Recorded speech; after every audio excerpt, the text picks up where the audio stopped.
The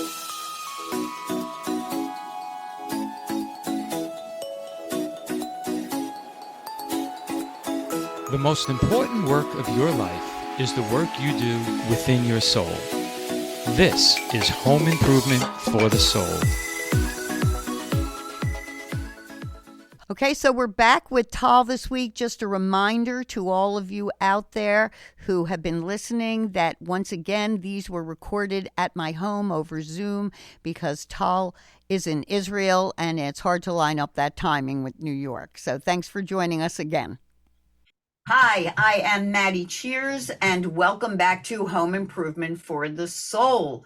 And I'm very, very happy to welcome back again our special guest, Tal Mendelbaum Ben Moshe, wisdom keeper, social psychologist, and wonderful, amazing human mom, also a mom, and a teacher of Kabbalah. So one of the things I wanted to talk about today, Kabbalah, Tal, is Kabbalah's view of why is it that we have free will? How do we go about making these correct choices? And I do think that the Kabbalistic point of view on this is just beautiful and brilliant and simple for people to understand, in a way, simple.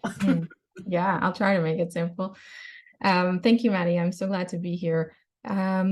Right. I think to understand free will, we first have to understand that we're not free as we think we are, and then to really understand where our freedom actually is.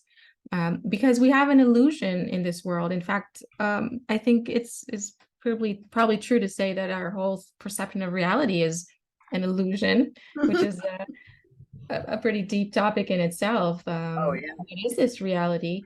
But yeah, I think we have this illusion, that we wake up in the morning and we choose what we eat and how we dress and what we do. And we spoke about this in the previous session a little bit about how so much of what we choose and what we, even think in our opinions, all of that is really not so free. I mean, we're really so influenced by so many things, whether it's our genetics or, how we grew up in a home we never chose, and what we hear on the news and all the things that influence us from all over the place. And we're kind of like this product of all these different influences.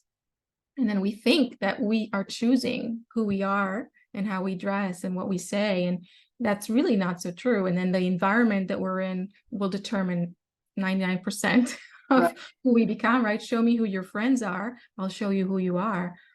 And so I think first we have to really see, and that even without talking about this higher plan that is all around us, that is determining all of these things, like a big computer that is constantly determining our every move.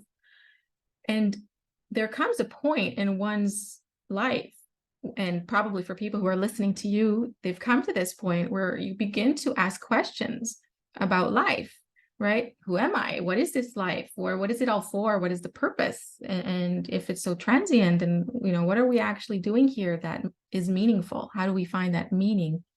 And I think that's where you begin to touch that point of free choice.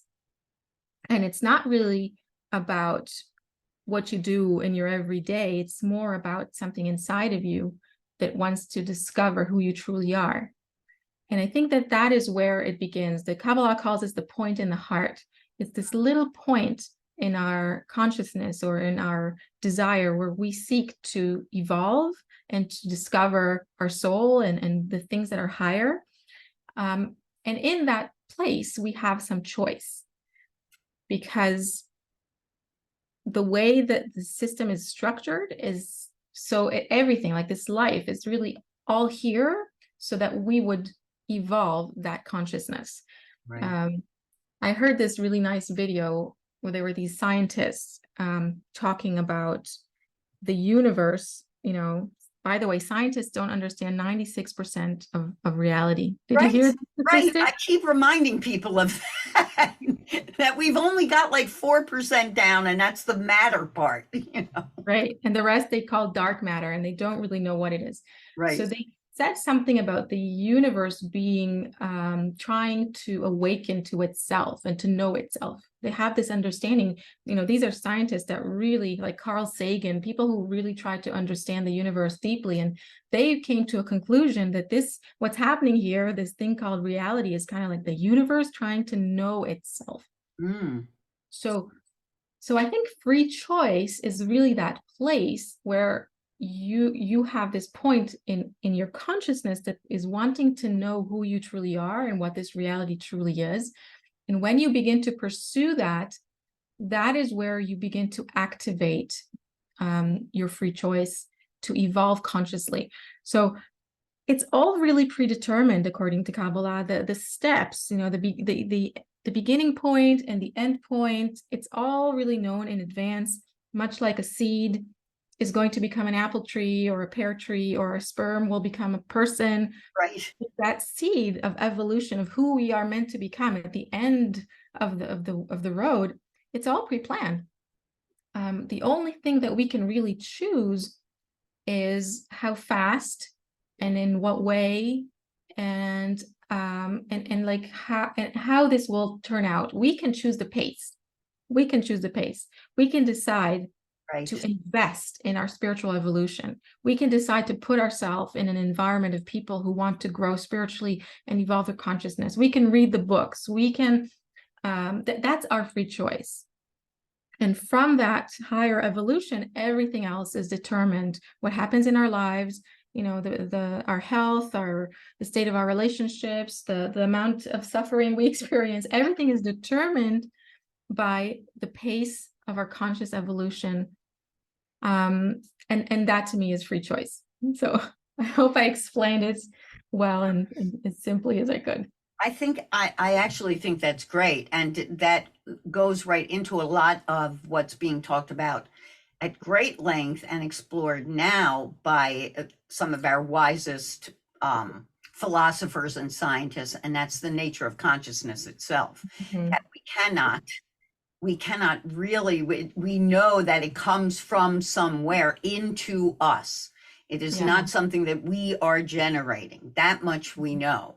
So if that's the truth, then, and which it is, and which you've just said from the spiritual point of view, it really is like one of the things I truly love. Native people often refer to the Creator as the great mystery. That's one of the popular references. And one of the most recent things that we've heard from scientists is something called this cosmic inflation theory, which to quote one scientist here, and I can't find his name, but I know he wrote it in an article for NASA. He says that that it turns out that roughly 68% of the universe is dark energy. Dark matter makes up about 27%. The rest, everything on Earth, everything ever observed with all of our instruments, all normal matter, adds up to less than 5% of the universe. And that this cosmic inflation was fueled by a mysterious form of energy that permeated empty space itself and left us the universe that we have. So I just love that this is a physicist, and I thought I had his name written down, but I'll find it later for all of you who need to know that. But it was definitely published by NASA, and this whole idea of this mysterious form of energy, and I believe that is what Kabbalah talks about as the Creator. Right.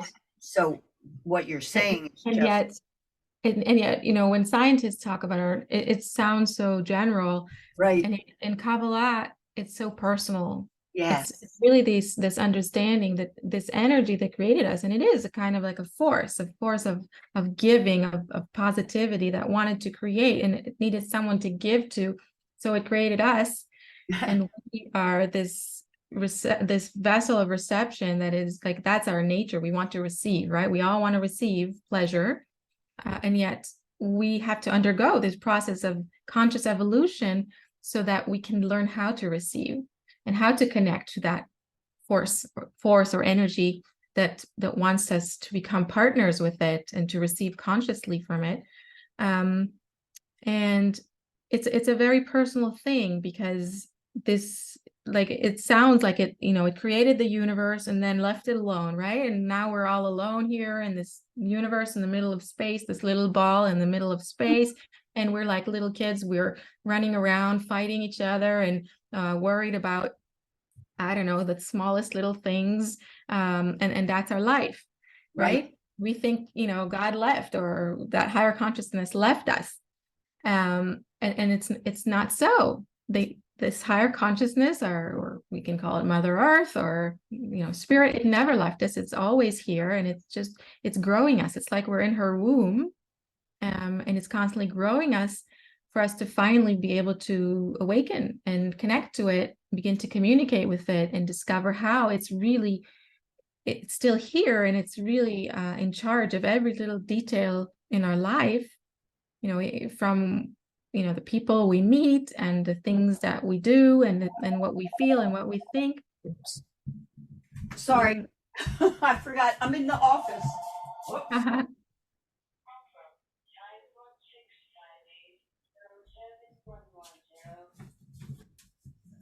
Okay.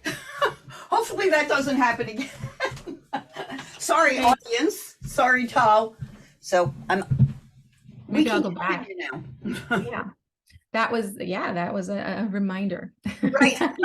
A reminder that we're connected to each other in the outside world. Yeah, and we're not in control, right? We're not in control. We're not in control. But it's also a reminder of how are you going to react to that? I mean, our choice, our free will comes with, do we remember that we're all connected? Do we freak out when something doesn't go as planned? And I think that it really relates to what you were saying about what is our free will, what is our free choice. Yeah, I think it's a great example, actually, because like you're saying, in our default, we think we're in control. We think, we're the boss of our life, and we are the one making the choices and doing everything. That's exactly the human ego. And we've seen how many problems this has created in humanity's history, that people think, they know best and not nature or something higher. Right. And then these kind of disturbances that happen are really happening to remind us that we're not in control, and there's something bigger here that is in control, and we have to align with it and connect with it and learn what it wants from us, right? So I think we often think that negative things that happen, or things that disturb us, or that when our plans don't go as we want them to, that this is a bad thing. But often this is actually like the gifts that we're given. There's a very nice saying in Kabbalah that the creator hits or gives a blow where he wants to heal. Like where you receive a blow, that's actually where healing wants to take place. Right. Yeah. And in our culture, we are so focused on winning and getting what we want. And whenever we don't get what we want, we feel very depressed about it, very exasperated. And then Kabbalah comes and shifts your mindset about that and shows you that it's actually, I actually wrote this down somewhere. The ego needs to understand that losing is actually winning. Yes. And wounding, when my husband was on Bob Vetter, whom you know, and we talked about that concept of the wounded healer. That most healers, if not all healers, have a story of being wounded and getting through that, and how that led them to being a healer, which of course you are, and he is, and actually we all are. And then yesterday I was listening to Dr. Clarissa Pinkola Estes, her book on it's actually a Sounds True course on theater of the imagination, and she points out that the root word for wounded, I think she said it's going back to the Greek, is actually the same root word for wonder. How great is that? And I think that says it all for language, and words are so important.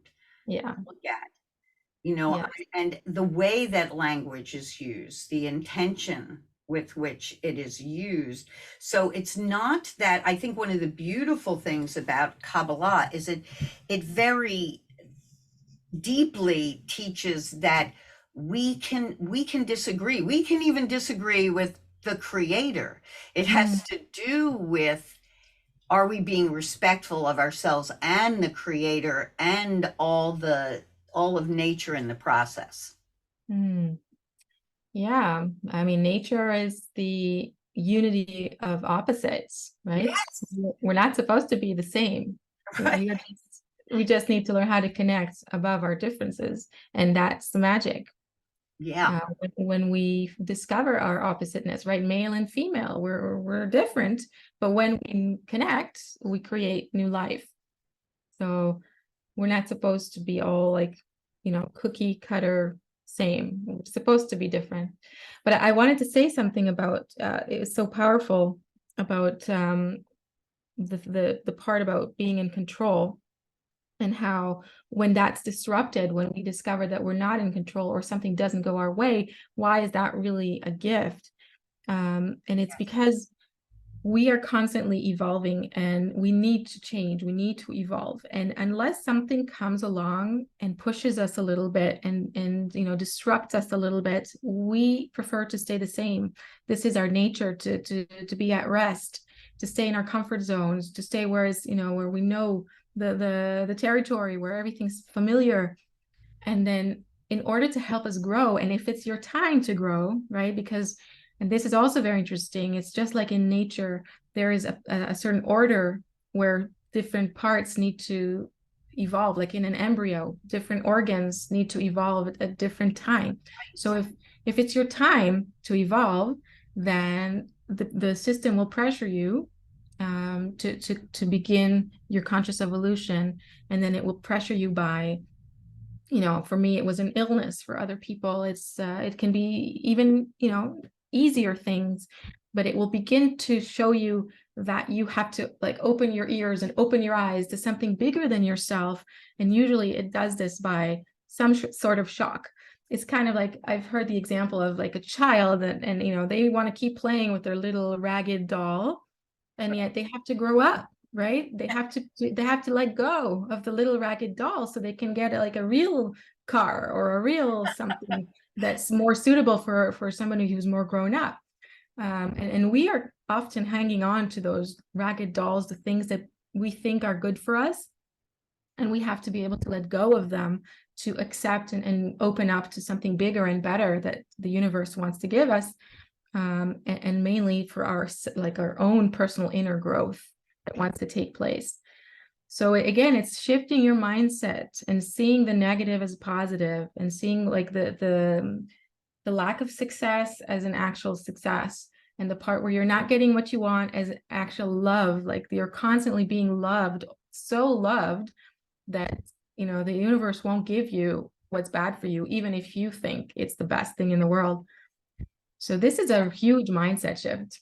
Yeah, that is a gigantic mindset shift. And even from, I grew up with a lot of new age stuff. I mean, I graduated high school in 1971. So I grew up in that era when the new age was first being birthed, and new age thinking. And what we've come to, everybody say, you have to think positive, you have to think positive, which of course is impossible. So if you are trying to think positive all the time, you're not going to be successful, and you're fighting your own nature. So it's very wise of you. And I think newer, younger philosophers, thinkers, believers are coming and saying exactly what you just said. That is a very important message, that the negative often holds your growth. The negative experience is what causes you to be in a positive state. Yes. So I just want to thank you again. I just love talking to you, and I'm hoping our audience is loving talking to you and hearing from you. So if you could give us your contact info, that would be great. Yes. So you can find me at my website, choosingtoconnect.com, or on Instagram, Tal Mandelbaum, or on Facebook, Choosing to Connect. Yeah, everywhere. Excellent, excellent. So You guys can connect with me at Maddie, M-A-D-D-I, at womensoneness.com. Love to hear from you. Love to have some comments about this. And we'll be back with Tal in our next episode. Thank you so much. So this week's poem. Seek the tangled web of life, lift the veil of endless strife. Come to know the world as one, lift the heart until undone seems the knot that binds us here. Knots of hatred, knots of fear, twisted, clotted, stifled love, turned inside around above. Knowing not which way is up, knowing not to fill your cup. With the kindness, flowing glee, laughter, happiness, and be all the things you know we are, each one brighter than a star. Glowing through a world so new, glowing through both me and you. Now's the time to let it flow. Now's the time to make it glow. Gardening inside your heart, growing life, you now can start to manifest the hope and dreams and make another sight unseen. Feel the joy of your own mind. Feel the pain you've left behind. Knowing love and knowing light, on the ground or high in flight, lifting up from outside in, all the ones who can begin to see the truth and know the way. It's your course to come and play inside a world where beauty be, inside a mind where you are free. And reaching out this thought, rejoice, for celebration is the choice of all who now will gather here. They come to us from far and near to seek the light and live the grace. This is our time. This is our place. Thank you for joining us. Have a beautiful, wonderful, grateful week, and I'll see you next time. Thank you for joining us for Home Improvement for the Soul. If you'd like more information, please go to womensoneness.com or maddiecheers.com. That's womensoneness.com or maddiecheers.com. See you on the next episode.